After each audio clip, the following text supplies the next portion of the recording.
Amen. Well, we are continuing our study in Nehemiah. We're very close to the end. I might want to tack on a little bit more next week. I'm not sure, but we're very close to the end, so we'll see how far we get. And I haven't decided yet. I think I'm going to, when we're done with Nehemiah, we might begin Hebrews. Yeah, that's the coffee book. Yeah, anyway. Okay. I don't know if we got quite this far or not. This is Nehemiah chapter 12, verse 35. As well as some of the priests with trumpets, and also Zechariah, son of Jonathan, the son of Shemaiah, the son of Mattaiah, the son of Micaiah, the son of Zakur, the son of Asaph, and his associates, Shemaiah, Azarel, Meliel, Gelai, Mai, probably should have skipped this one, Nathaniel, Judah, and Hanani, with musical instruments prescribed by David, the man of God. Ezra the scribe led the procession. At the fountain gate they continued directly up the steps of the city of David on the ascent to the wall, and passed above the house of David to the water gate on the east. The second choir proceeded in the opposite direction. I followed them on top of the wall, together with half the people, past the tower of the ovens to the broad wall. Over the gate to Ephraim, the Jeshanah gate, the fish gate, the tower of Hananel, and the tower of the 100, as far as the sheep gate. At the gate of the guard they stopped. So if you remember last week, we were talking about we're going through a period of national revival. There was a lot of people, so they were split into two groups. There were two sets of leaders, if you will. There were two choirs. And one group went clockwise, the other group went counterclockwise, and they're going around the city. They're stopping intermediately, probably at the gates or, special places, and they're having a devotion and music, and they're praising the Lord. Isn't that wonderful? And eventually they kind of get back together and they come back into the temple. So what was kind of a organized and yet vocal worship celebration is now becoming a solemn worship celebration. Verse 40. The two choirs that gave thanks then took their places in the house of God. So did I, together with half the officials, as well as the priests, Elikim, Messiah, Miniamum, Micaiah, Elinoi, Zechariah, and Hananiah with their trumpets. And also Messiah, Shemaiah, Eleazar, Uzi, Johanan, Malchiah, Eliam, and Ezer. The choir sang under the direction of Jezariah. So now they're under one choir director. And on that day they offered great sacrifices, rejoicing because God had given them great joy. The women and the children also rejoiced. The sound of rejoicing in Jerusalem could be heard far away. So, boy, that's awesome, isn't it? I mean, it's just so wonderful. Now, each of the choirs had priests that blew trumpets, and some of the Levites played other musical instruments. Long ago, King David established the prescribed instruments and thus the standard for public worship. So they're kind of worshiping in the style of King David. That's certainly what he would have done. He was also an acclaimed musician, as you know. King David's name is invoked multiple times in connection with Jerusalem as the city of David, and the ancient site of David and Solomon's palace as the house of David. So wherever they believed was the house of the palace of David and Solomon, that's where they stopped. Okay?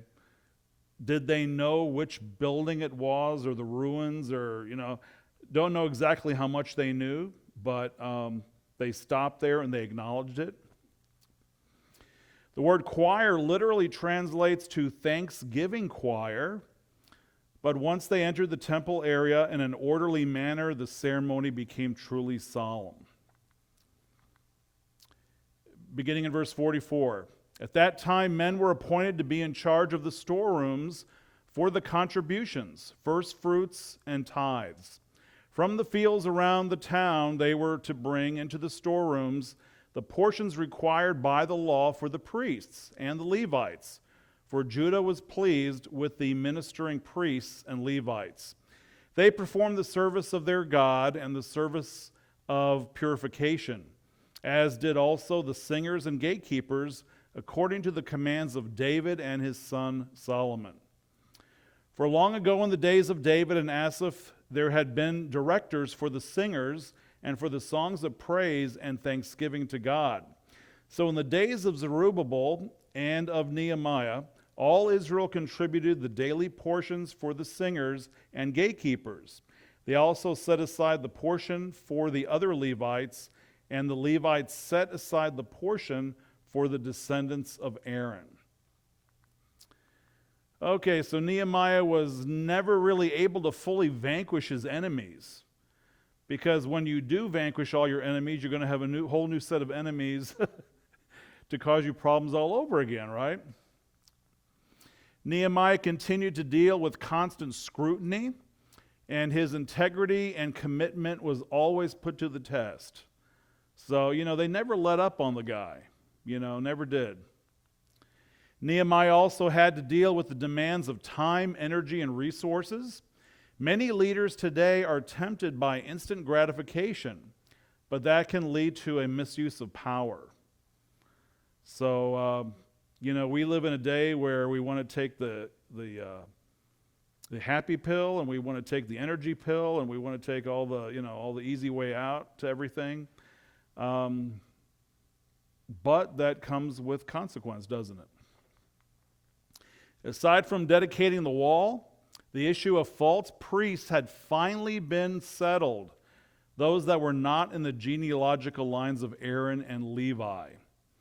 Remember that every legitimate family belonged to one of the 12 tribes, and historically every one of these families were responsible to carry out specific duties. So they were really not, at least at that time, they were not allowed to really decide, I don't want to do this, I want to go over here and do this. They couldn't really do what they wanted directly, Certainly there was some,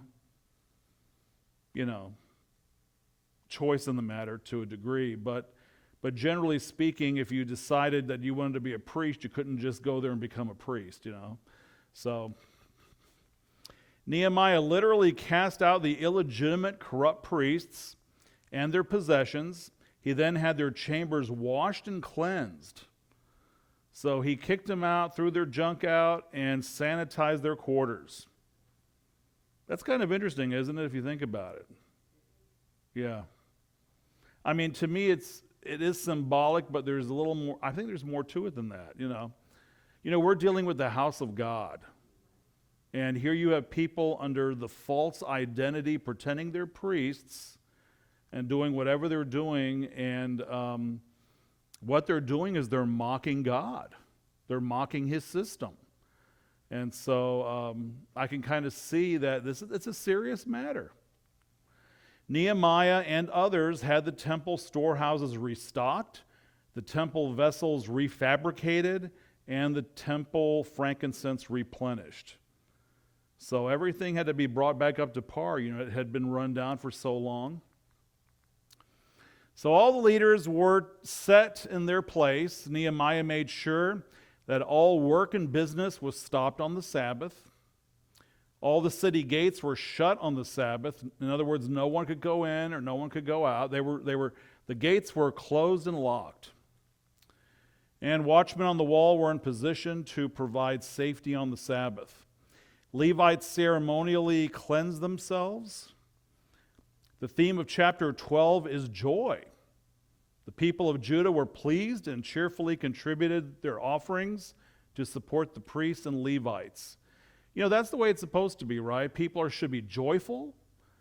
And if that doesn't mean every time you go to church you're going to be joyful, but predominantly you should be joyful. And if you go to worship God and you're not joyful consistently, I think there's something wrong. Certainly if you come to church not joyful, you will leave joyful. But then again, if not, there's something wrong. There was the restoration of the temple to praise the Lord with, the reorganization of the priesthood, replenished provisions. These things are additional examples of God's generous blessings of grace. It was important that all the people, including singers and gatekeepers, and by the way, the singers were also assistants. They assisted the priests. They were ceremonially cleaned before entering the prescribed areas of the temple courts. All classes of people needed to display a conscientious devotion in paying the dues to the temple and to God's servants who were appointed to minister to them. So the ministers have a duty. And if they do their duty, then they should duly be paid for doing their duty. Now I'm going to get more. I'm going to get a little bit more to this here as soon as we get into the next chapter, which is right now. Chapter 13. Questions for discussion. The first question is the phrase "separate but not equal" true? Why or why not? Can something be truly separate and equal?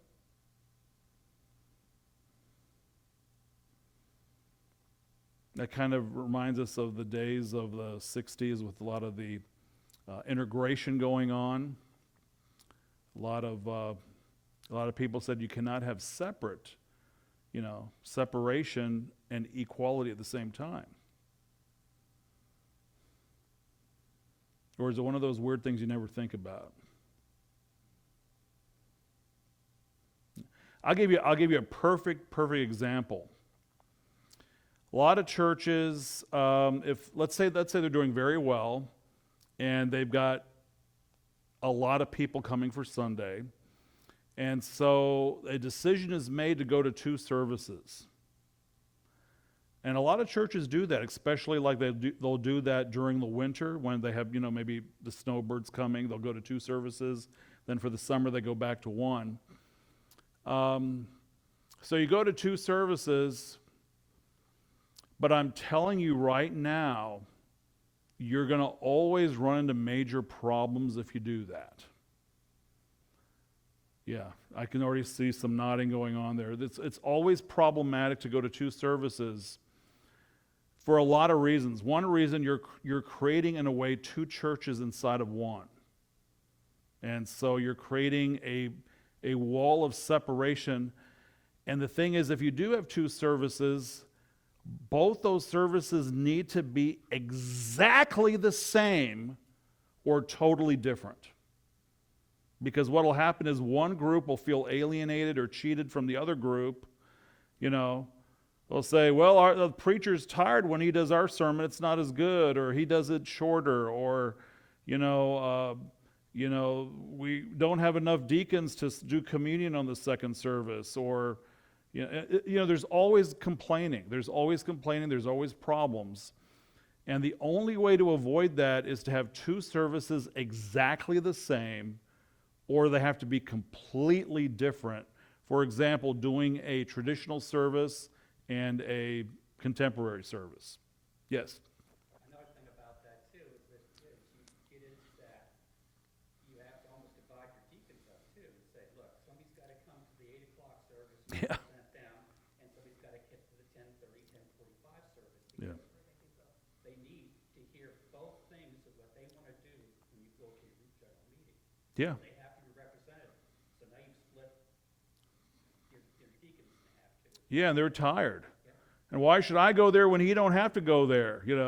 I mean, it creates problems. It really does. So you cannot really have separate and equal in most cases, okay? But what about within the home we talked about the church, but what about the home? Can you have separate and equal in the home? Well, I'll give you a good example. Let's say you've got children, and I would hope every parent would love all their children equally, right? I mean, it'd be terrible if you love one more than the other, But a lot of times the kids will say, well, you're not fair. Why does she get to do that and I don't? Why can he do this? Or why does he get this gift and I don't get it? Okay? And you got to realize, though, when you're dealing with your children, you're going to sometimes treat boys a little different from girls. You're going to treat maybe the older child a little bit different from the younger child, because the older child has earned maybe some responsibility that the younger one hasn't earned yet. And so you are teaching, you are by God's grace raising them with equal love, but you're still having to control that. Does that make sense? Are you all getting what I'm saying? Yeah. Yeah, you can't treat them the same when, Not even with your friends and not even with your acquaintances, because they all have different personalities and you're going to treat them differently. Right. So when you are the oldest, you have to do everything. Mm-hmm. And the others are sitting there and having a good time. And then you say, my Lord, I'm here working like a slave. Yeah, and if you have a kid, let's say like Trelane was very responsible as a child, and I remember giving him a big old knife. Remember that big old knife? He still got it. Yeah, and but you know what? That doesn't mean that every child will be ready for a knife. You kind of have to weigh out the individual situation and the people and so forth involved. So. Anyway, yeah. Have you ever been around someone that made you feel dirty? And was there anything that you could do about it?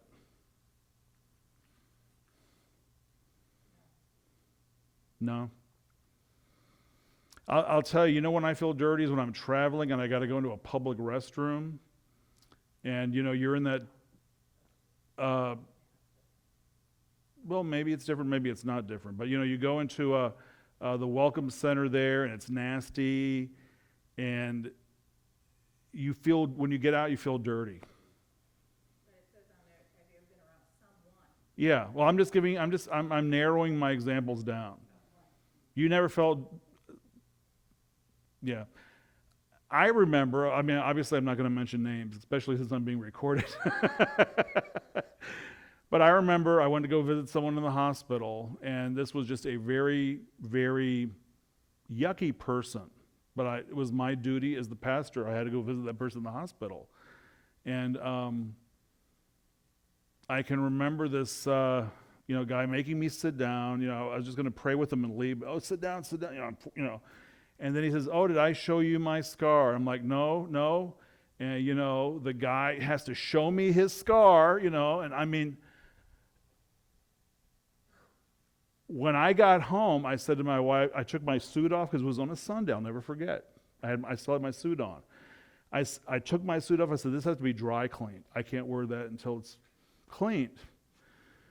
Because the guy made me feel disgusted because he was just a gross, weird person.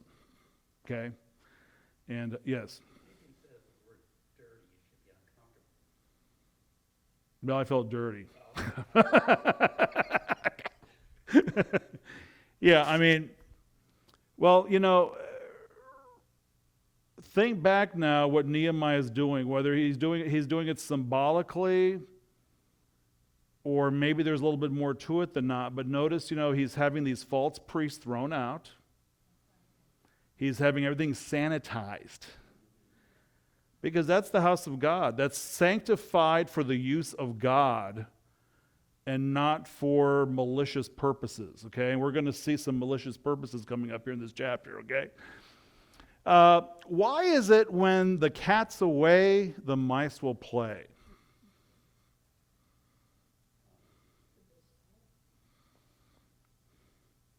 Yeah, and don't you know that if the cat's away and the mice are playing, the mice must know they're doing wrong because they're only playing when the cat's away. You know what I'm saying? They know they're doing wrong. And they think, oh, I can get away with it now. Yeah. There really is not much you can say about that. Okay. The Bible teaches plurality of leadership. So why is there safety in counsel? What gives safety in counsel?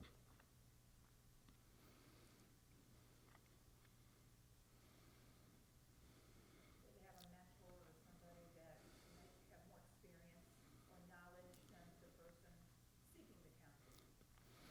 Yeah, that's a very good answer. I think that's a good answer. And when you're making like an important decision, I think it comes across better too when you have, multiple leaders that agree, that unanimously agree, as opposed to one person calling the shots. Paul. Also, the same thing about what you were talking about before, about something makes you feel dirty or uncomfortable, is that having more than one person involved in that situation, there's less interpretation of what really happened in the conversation too. Yeah, in other words, have witnesses. Right. Yeah. That's good because you want to cover yourself, right? You don't want people making false accusations. And good answer. Would it be right to withhold one's tithes if you knew that God's money was being squandered?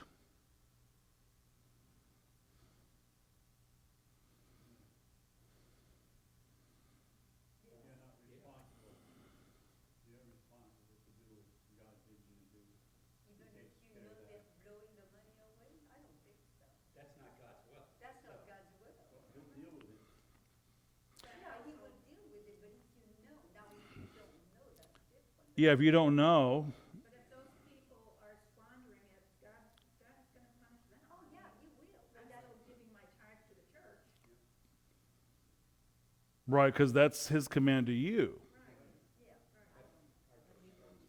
Yeah. Right. But again, if you knew they were all going to Hawaii on every weekend, or yeah.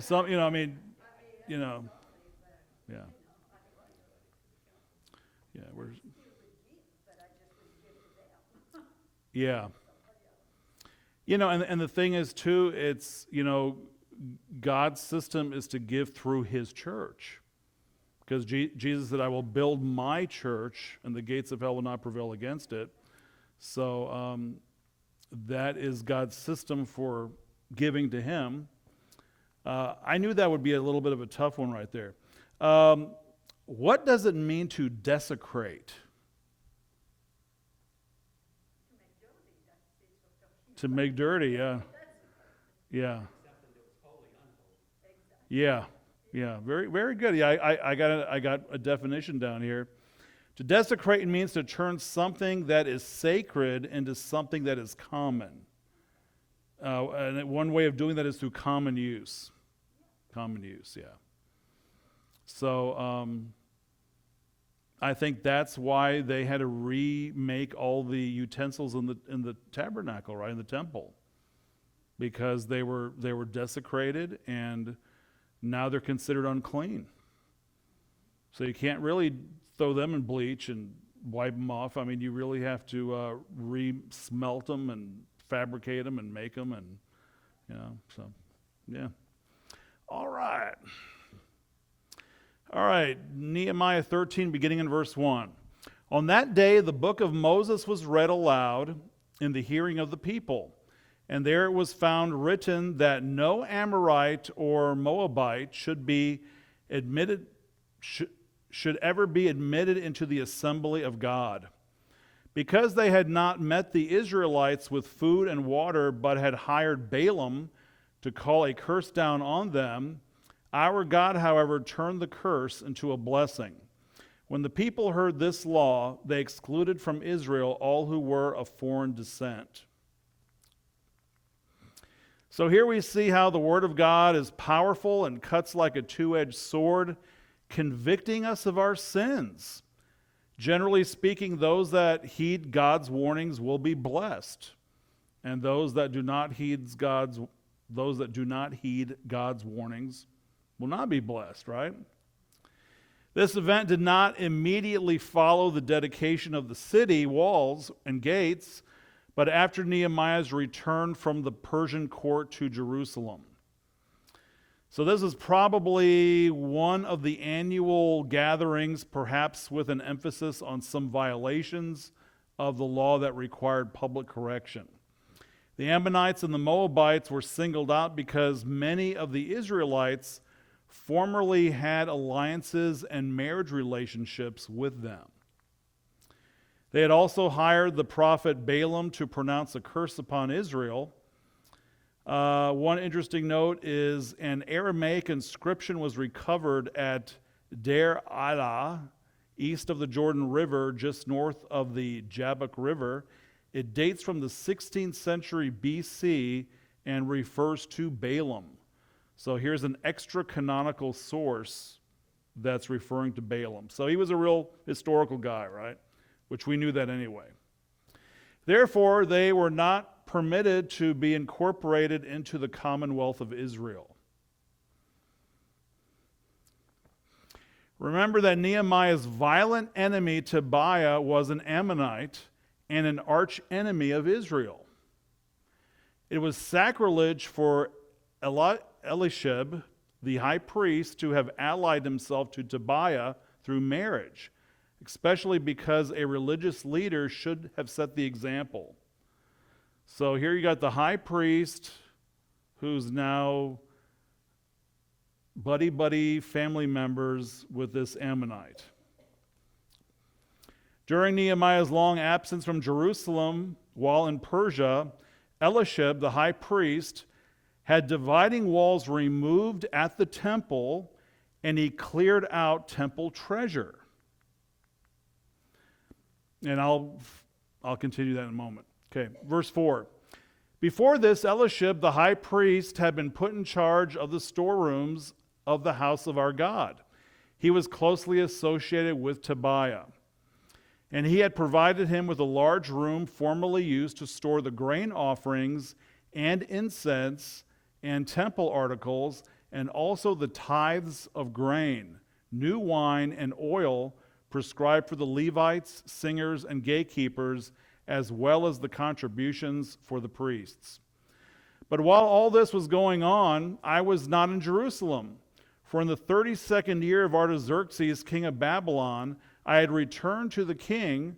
Sometime later, I asked his permission and came back to Jerusalem.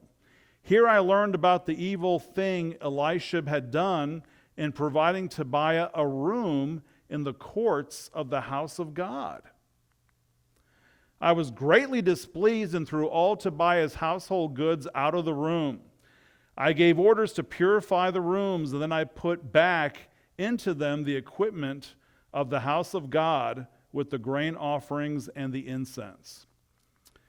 So what the high priest did is he had all these dividing walls ripped out. He had all the treasury moved out somewhere else. And he, made a luxuriously furnished apartment for Tobiah. So when Tobiah comes to town, to Jerusalem, he's got a nice place to lodge. Can you imagine this enemy of Israel literally sleeping in the temple of God? Yeah, it's unbelievable. This way he could communicate more freely and conduct profiteering business on the Temple Mount. As the high priest Elishab controlled all the rooms where the temple's treasures were stored. Aside from betraying his own people, Eliashib desecrated the sanctity of God's temple by using it as a common building. It seems that Tobiah still had great influence, and no one had the guts to oppose him until Nehemiah came.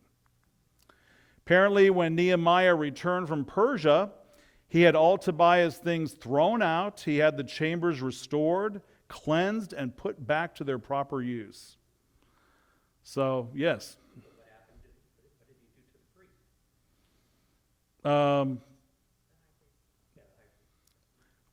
Well, he reorganizes the priesthood. He reorganizes them. So I think the guy lost his position. Yeah. Yeah. Yeah. Well, we'll get into that. We'll get into that probably tonight. But what nerve? What nerve? And think of all the resources it took to make this fancy apartment for the guy. Who knows what kind of parties and things they did, using maybe the elements, not only of the temple, but the implements, the utensils. I mean, unbelievable. This chamber was polluted by the presence of an evil, violent, and idolatrous man, and God alone knows what evil deeds were committed there in that holy place. In verse 6, Artaxerxes is referred to as the king of Babylon. This is because after Cyrus had conquered Babylon, he adopted the title, and the subsequent Artemidic or Persian kings continued the tradition. So even though he was the king of Persia, he's also the king of Babylon. Nehemiah had accomplished the goal that God had given him, so after 12 years in office, he was required to return to the Persian capital of Shushan and report to the king. The king had the option to renew or not renew Nehemiah's commission. Nehemiah's second term must have ended before 407 BC, when Baggioi or Bagvale became the governor of Judah, according to an Elephantine papyrus. Okay, so we kind of know the rough dates in there somewhere. Eliashib took advantage of Nehemiah's absence to do the things that he wanted to do. Obviously, Eliashib was unworthy of his sacred office because he never ever would have dared do such a thing while Nehemiah was around. Nehemiah could have been gone from anywhere from between a year to 2. He could have been even gone longer, but most likely between 1 and 2 years. So he was, I'm sure Eliashib thought, he may never be coming back. Yeah. So what about the godly men that Nehemiah had left in charge? Remember, it wasn't too long ago we looked at that. Remember the godly men, his brother or close relative, and there was another guy, and what happened to them?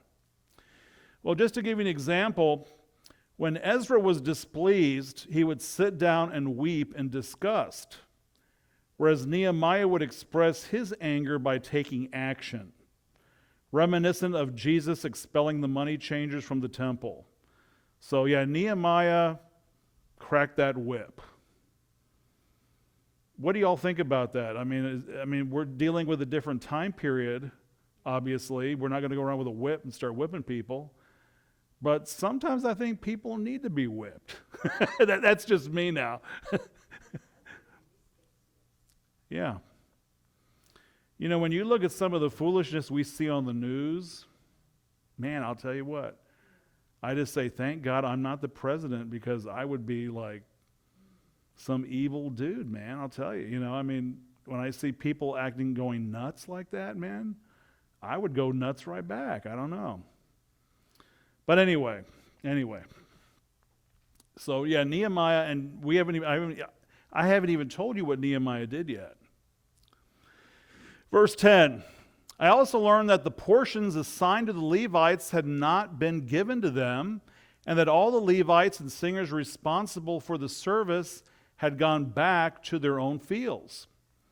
So I rebuked the officials and asked them, why is the house of God neglected? Then I called them together and stationed them at their posts. All Judah brought the tithes of grain, new wine, and oil into the storerooms. I put Shelemiah the priest, Zadok the scribe, and a Levite named Pedorah in charge of the storerooms, and made Hanan, son of Zokur, the son of Mattiah, their assistant, because these men were considered trustworthy. They were made responsible for distributing the supplies to their brothers. Remember me for this, O my God, and do not blot out what I have so faithfully done for the house of my God and its services. So the people became disgusted with the corruption of the high priest Elishab. The other priests, or not all of them, but a lot of them, became lazy and irregular in the performance of their sacred duties. At one point, the neglect had become so bad that the temple services had ceased altogether, and the temple treasury had been squandered. Much of the blatant waste was to entertain Tobiah the Ammonite. And so the people thought, well, I'm not going to give. They're not doing squat. They're not doing a service. They're not doing anything that they're supposed to be doing, so they decided not to give. The return of the governor put an end to these disgraceful proceedings. He administered a sharp rebuke to those priests that committed criminal negligence of their duties, violation of their solemn vows. Remember, it wasn't that long ago before Nehemiah left, they had made all these vows, right? And they seemed sincere at the time, but again, when the cat's away, the mice will play. Withholding what was due to others. Having robbed God. No wonder the people withheld their tithes and love offerings. But again, two wrongs don't make a right. Right? Yeah, two wrongs don't make. Strictly speaking, the Levites had no holdings according to Numbers 18, Deuteronomy 14. However, they were permitted to earn additional income and purchase private property if they were able. Yet, for the most part, the Levites were dependent on the faithful support of the people. And so again, if the Levites and the priests don't do their job, they're going to lose the support of the people, and then they're going to be impoverished, right? This may explain the reluctance of great numbers of Levites to return from exile. They thought, hey, I'm making more money over here. Why should I go back and be a priest? I wasn't doing very good then, So anyway, kind of makes sense. Of the four treasurers, one was a priest, one a Levite, one a scribe, and one a layman of rank. Nehemiah appointed honest and trustworthy men to make sure that supplies were distributed equitably, just as the early church appointed deacons for this purpose. And you may remember that back in Acts chapter 6. A lot of the foreign Jews were complaining that their widows were not getting,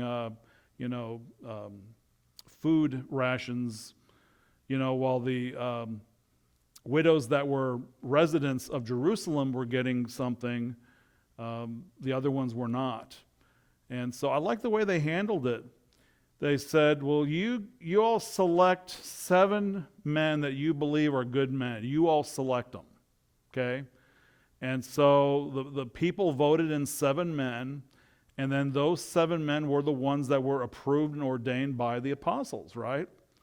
And then that was really the very first time we have deacons in the church, and that was to distribute food to poor widows, right? So, yeah.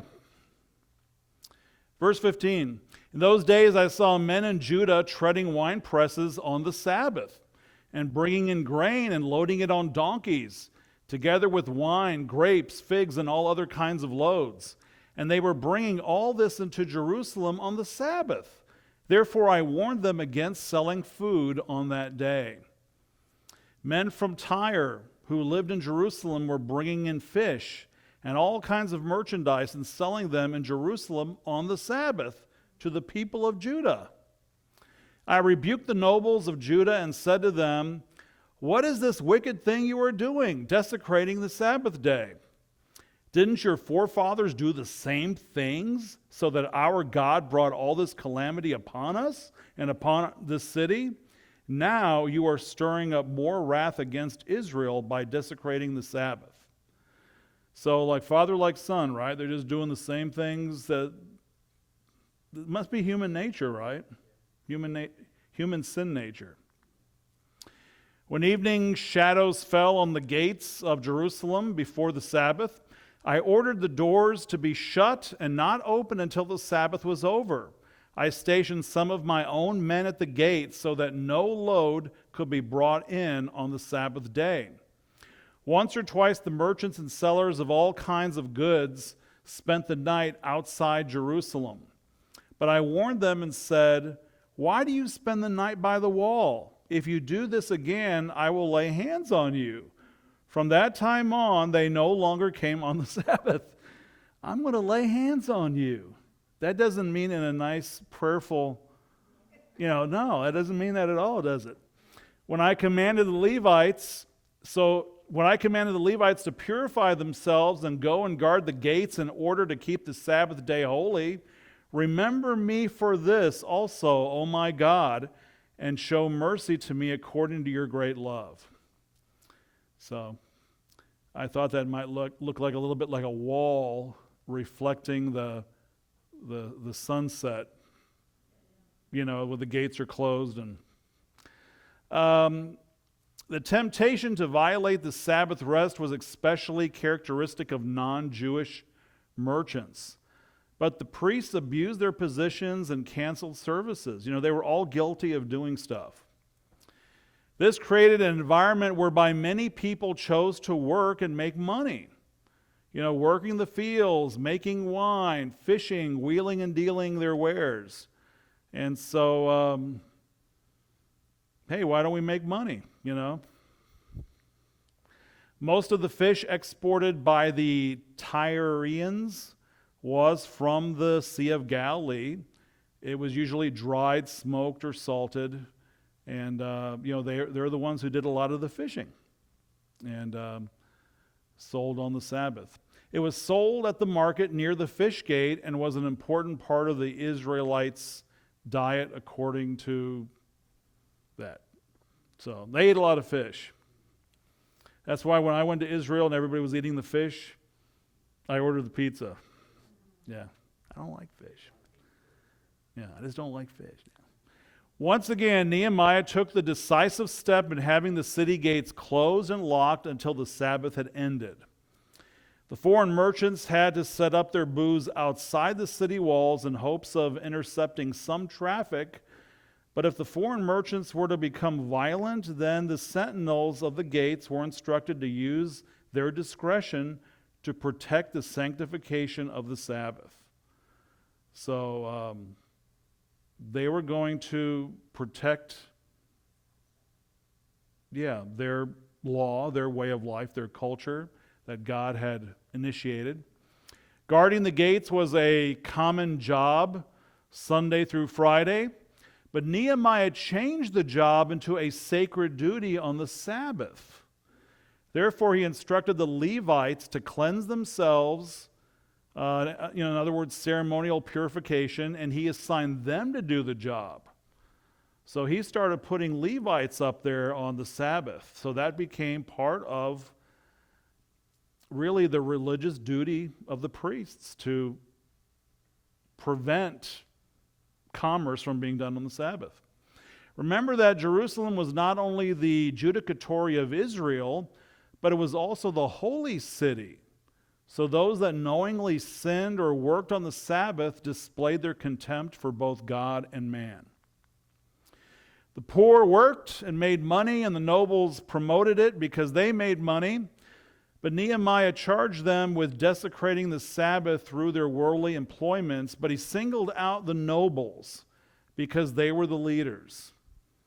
The poor people are only going to do what the rich people tell them to do, right? So the leaders were singled out, and justifiably. In verse 19, the Israelites, and for that matter the Babylonians also, counted their days from sunset to sunset, whereas the Egyptians reckoned their time from dawn to dawn. The precise moment when the Sabbath began was heralded by the blowing of a trumpet by a priest. According to the Jewish Mishnah, on the eve of Sabbath, they used to blow 6 more blasts, 3 to cause the people to cease from work, and 3 to mark the break between the sacred and the profane. So the temple blasts directed the people. They knew what to do. They didn't have to have a watch. They knew that it was time to stop working or to start or do whatever they needed to do. Seemed like there was something else I was going to say. I can't remember. Okay, according to Josephus, documented the location and the fortification of the temple where the priests gave a signal beforehand with a trumpet at the beginning of every 7th day, in the evening twilight, and also at the evening when the day was finished, announcing to the people the respective hours for ceasing work and for resuming their labors. So we have that recorded by Josephus. Also, excavators at the Temple Mount recovered a stone from the southwest corner of the fortification, which had fallen to the ground in Titus's siege, with the inscription, "For the place of the blowing of the trumpet." So they had a place to do that. Remember when I was in Israel, one thing that to me was just really tragic, if you will, next to virtually every holy site, and I mean every holy site, because every holy site has a church, okay? And virtually next to every one of these holy sites was one of these Muslim towers. And of course, those things have loudspeakers on them, and they're broadcasting out the time to pray and this and that and other, and and it just, yeah. And I think it was last Sunday morning in Sunday school, Everett and I were talking about, why do the Jews allow this?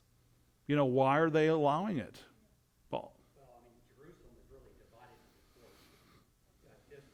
Right. You got the Muslims controlling the northeast, southeast is the Jews, the northwest is the You got the Roman Catholics and the Armenians. Syrians or whatever they call them. Armenians, yeah. Armenians, right? Yeah. And then the Christians are down in the bottom corner.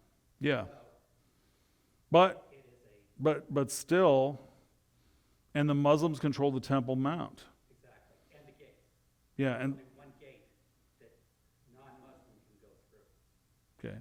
And but the question though is why don't they just do what Nehemiah did? Start cracking the whip, throw them out, take over. I mean that's just me. That's just me, right? Okay. We're about out of time. Let's finish this next week. I got just a little thing to do next week, and we'll probably start also in another book next week. Amen? Okay.